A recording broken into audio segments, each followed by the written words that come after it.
Hello and welcome back to Play of the Game, the MTG Limited podcast where we actually play the games. I'm Ryan. And I'm Jason, and I'm here today in person with Ryan at Ryan's apartment. Woo!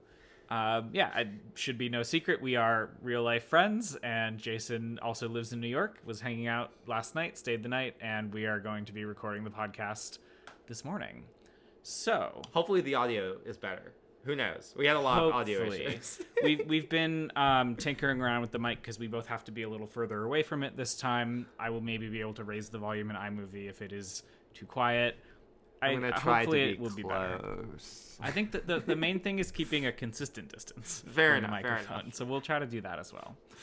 Okay, so we're professionals. To remind everyone how this podcast works, we are going to be talking about a single spot, a single decision in a game of Limited. It's the spot that, if you're watching on video, you see up on the screen here. If you're not watching on video, we will be linking out to the 17 lands log for the situation that we talk about in the video.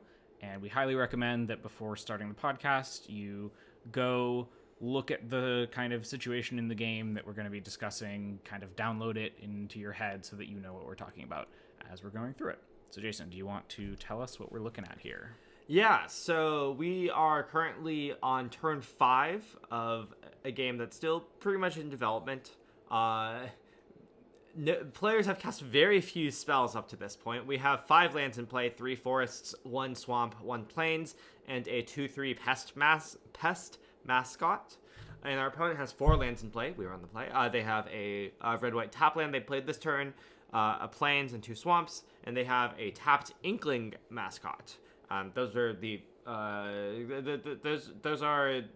only creatures that are on the battlefield right now. So pretty clean board. We're at 16. Our opponent's at 18. We have 3 cards in hand to their 5. Our 3 cards are pretty good. We have our 6th land, which will be important for casting our 6-drop. That is the Sundering Archaic. So notably, we'll be able to do that for 3 colors, so we can exile something with mana value 3 or less. For example, this Inkling Mascot. Maybe if they play a 3-drop on their turn, who knows. But we also have a copy of Arcane Omens in hand. This is the 5-mana discard spell. Target player discard, or maybe target opponent, I don't know. Target player discards, I think it's player, discards cards equal to Converge spent to cast it. So we could cast it now. So we've already played our land for turn. But we could cast it now for Converge as 3, which would discard 3 of our opponent's 5 cards. We could wait. We could try to... I don't know if this deck has like more access to more colors later. We can take a quick peek at the deck. We have a Great Hall of the Biblioplex and a Paradox Gardens. So we could theoretically in the future get it to X equals as much as 5, but like we have to draw like 1 of lands. But like we could wait either for that or to, like get it more down exactly when our opponent has 3 cards in hand, more likely to hit like very relevant cards in hand rather than like, oh, they have some amount of choice. But yeah, so that's the main question here, right? We've played our land for turn. And the only things we could do are, well, first of all, I guess choose whether to attack or not. I think that's a pretty clear choose to attack with our 2/3. But in addition to that, do we want to cast Arcane Omens, or do we want to hold on it, wait until we can maybe like get a slightly better spot for it? Yeah. So this is a pretty simple decision. Might be a little bit of a shorter episode, but fundamentally, what we're saying is we have the opportunity, we have a window to cast this Arcane Omens now, and do we take it, or do we try to wait and cast it at a more advantageous time? So, the obvious thing, right, is that, like, we don't want to waste mana. That is kind of reason A why we would want to cast the Arcane Omens now. You have an opportunity to spend 5 mana. Next turn, it looks like 6 of our mana is probably going to be tied up in casting the Sundering Archaic. We currently have a decent target on the battlefield in the Inkling Mascot. Probably, if they cast a 3-drop, we would prefer getting rid of that. And so we're not casting Arcane Omens next turn. But the question is, right, like, does casting it for 3 now get enough value? Or do we want to try to cast it maybe on turn 7 when our opponent has a different number of cards in hand, potentially 3, 2 maybe. We still prefer if we're getting their last 2 cards. 4 is better than current. But yeah, we could maybe cast it at a better time, because making the opponent discard 3 of 5 is much worse than making them discard 3 of 3. Also, obviously, there is the potential that we could draw more colors and make the Arcane Omens, more effective. But I would say that's probably... There are 2 off-color sources in the deck, so we could do the math on that in, let's say 2 draw steps, right? Well, one of them is a tap land, so we couldn't even... if we drew that card... If we drew the Paradox Gardens on turn 7, we could not Arcane Omens for 4 on turn 7, and that would be pretty... at that point, it's pretty unlikely that our opponent, In 1 draw step, the math is 2 out of 29, which is not nothing. That's what... basically 2 out of 30, which would be... but again, if we draw our Paradox Gardens next turn, does that mean we're just going to play it and not That's true, cast because then we're anything? not casting Sundering Archaic, so that's... Yeah, I agree. That's pretty bad. The tap land does not really have a window. I think for it's us to unlikely play. that we will ever So cast it's it 1 for out X of equals 29. 4. Well, Yeah. And also, if we're waiting 2 turns to cast it... Are we getting 4 cards? Yeah. Yeah. So I think that can be relatively easily dismissed. But then the question is, let's say we're casting it for X equals 3. Do we think doing that on turn 5 or maybe even turn 7 is going to be better?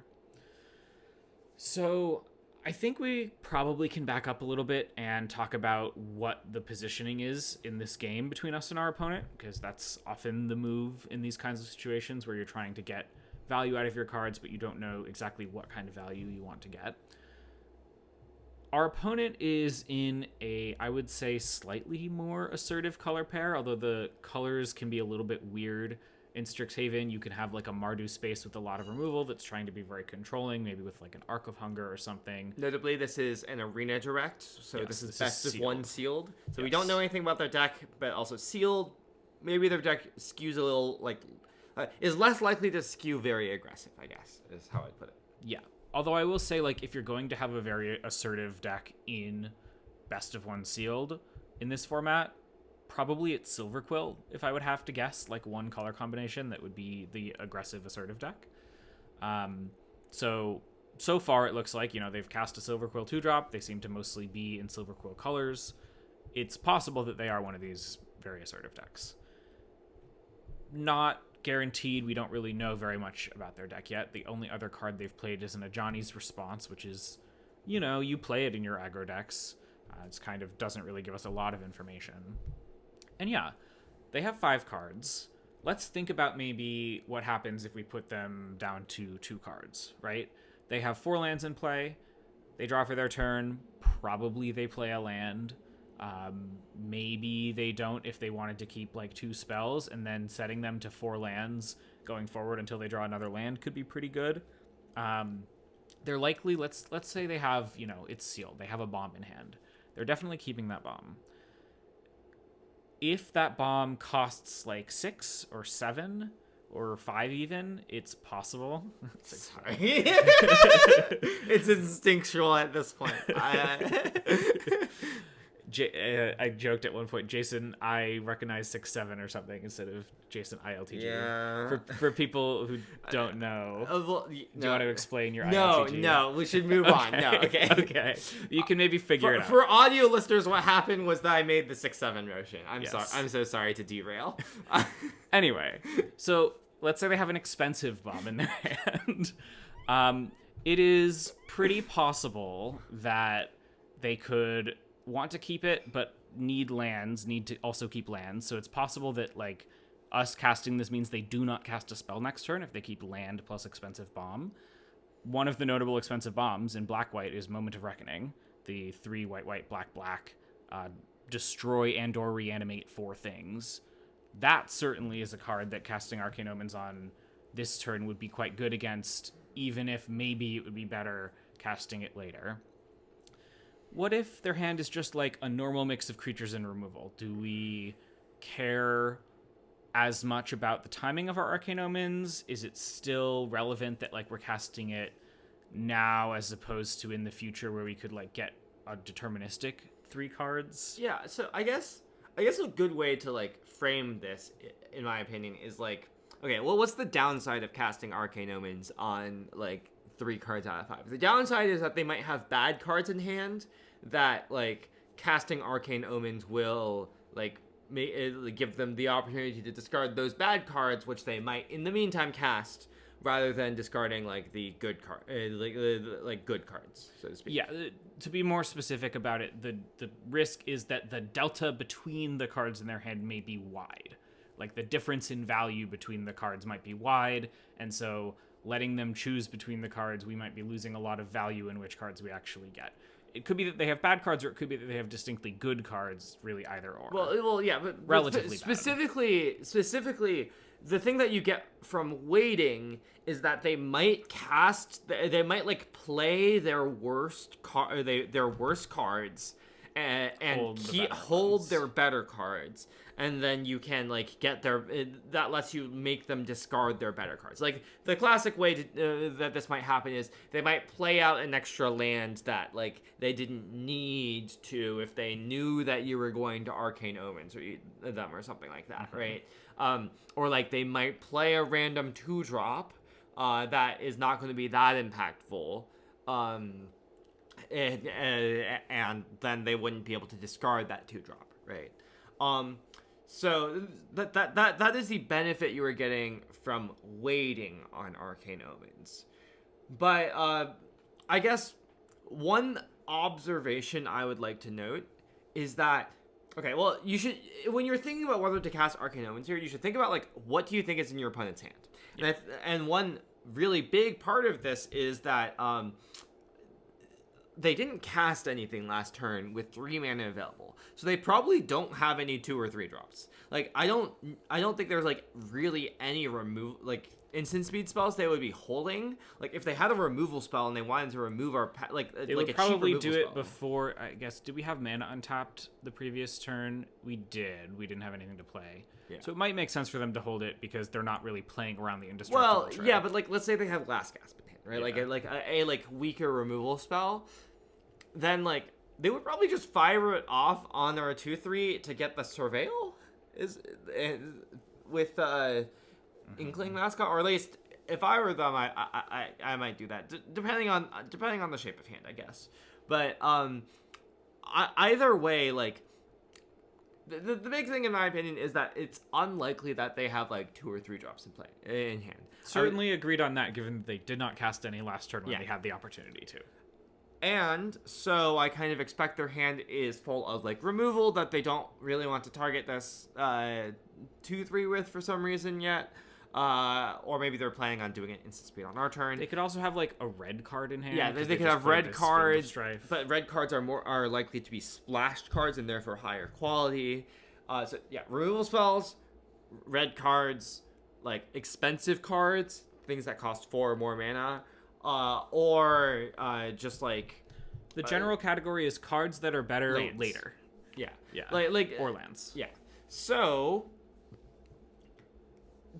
it kind of sounds like most of the cards we expect them to have in hand would be like pretty reasonable cards, right? Like especially if you expect them to have like an expensive card in hand, their 5th land might be very relevant. Mm-hmm.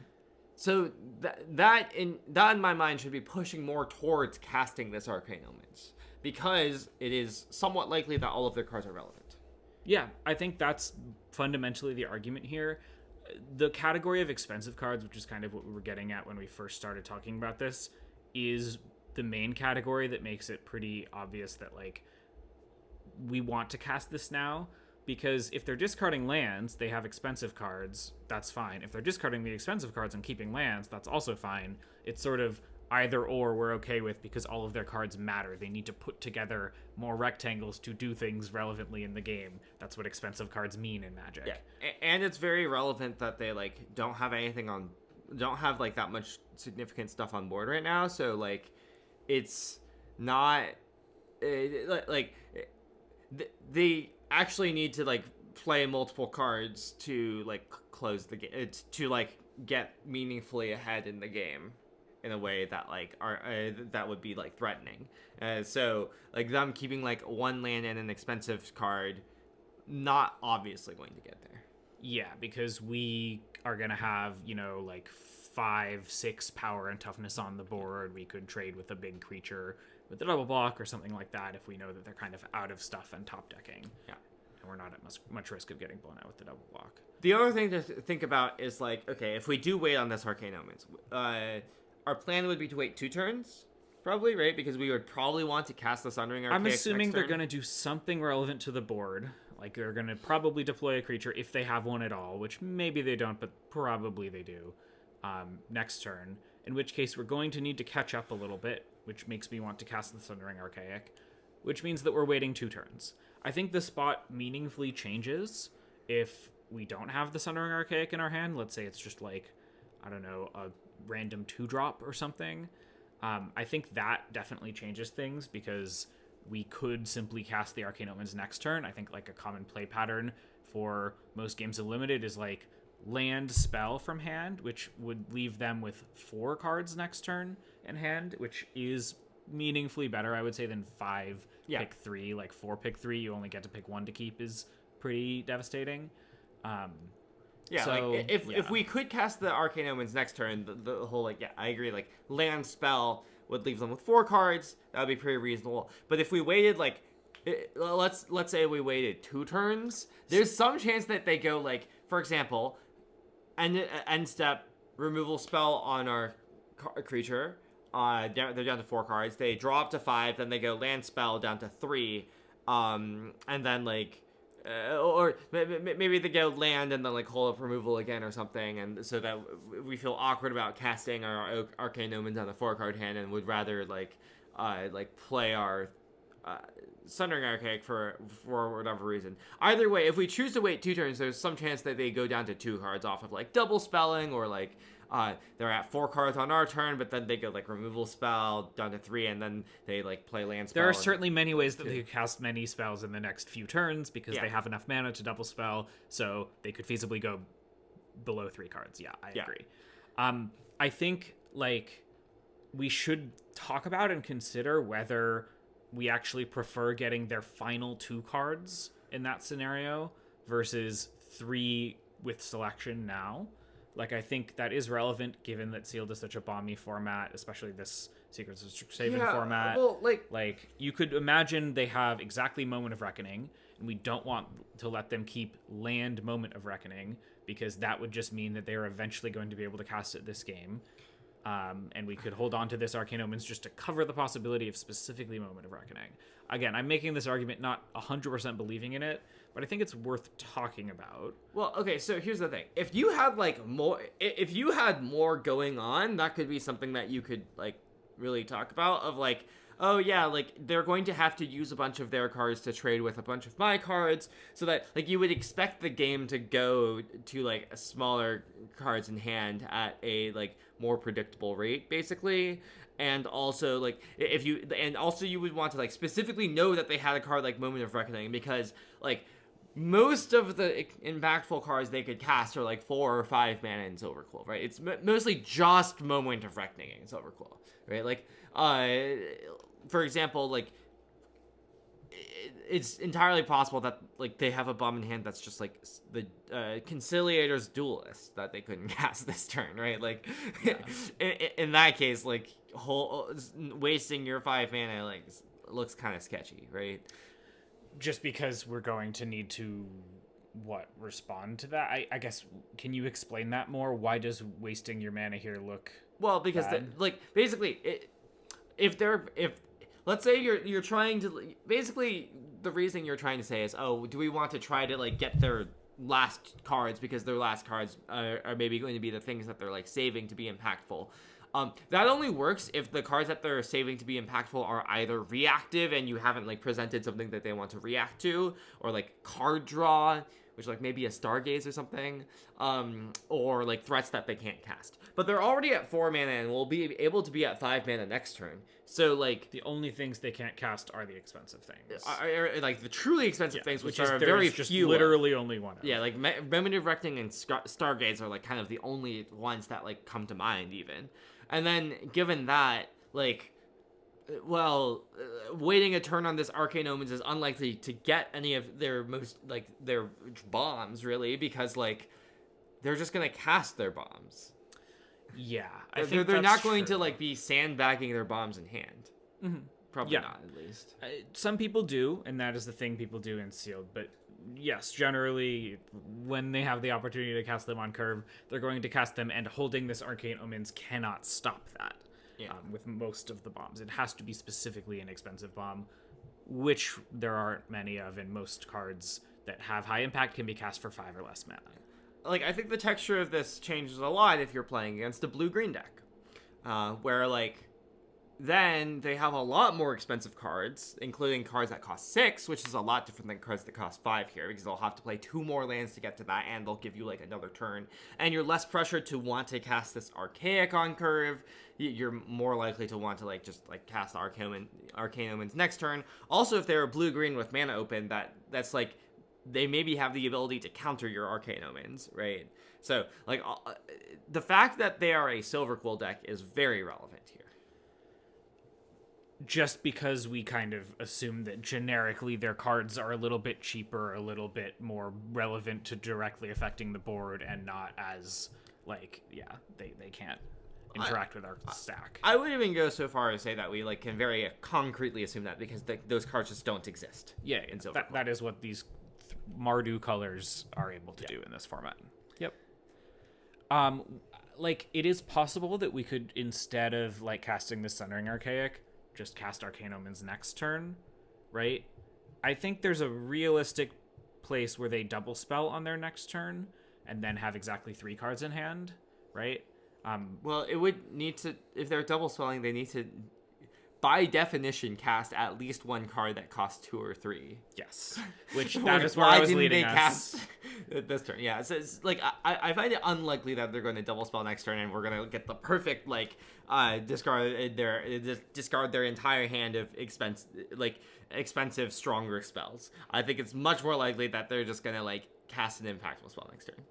I agree. Also, you could make the point on top of that, which I was kind of leading to, of, like, then you're behind on board and casting Sundering Archaic is more necessary. Yeah. And so even if you're assuming that they go down to exactly 3 cards, that is a scenario where you're falling pretty far behind on board. Yeah. I think underlying all of this, I would just like to say, I think people overrate the, like, use of Mind Rot as run your opponent completely out of cards. Like, I think people overrate, like, wanting to exactly discard your opponent's hand, because that feels cool. That feels like, oh, I got my opponent. Where, like, as it turns out, most limited cards these days are good. And, like, I think the Mind Rot thing is kind of, honestly, a little bit of just, like, outdated, but, like, legitimately maybe used to be more true theory. Of, like, it used to be that your opponent was more likely to, like, have a bunch of cards that didn't matter, and then, like, something impactful that they're gonna, like, cast in the late game, like a 6-drop or whatever. But the, like, cheap cards matter too. The, like, these days, right? Like, they're mostly all of the cards matter these days. All of your material matters. Yeah. And going up 3 pieces of material early in the game will have effects. 2, Sure. Up 2, but, like, the effect you're paying is to gain 3. To do that earlier in the game still will affect the late game. Maybe not directly as much as if you did have the perfect window, but the fact is we do not have the perfect window here, and we should still cast our spell to gain an advantage. Yeah. Okay, I think we have talked this to death. Yes. I do disagree. You did cast it this turn. I looked ahead. But I disagree with how you did it. Notably, you should have attacked first. Very small thing. Yeah, but if they have a removal spell, make them cast it before they take damage. Don't give them more information before you attack, etc., etc. Yeah, all this stuff. What did they actually discard? Let's take a look.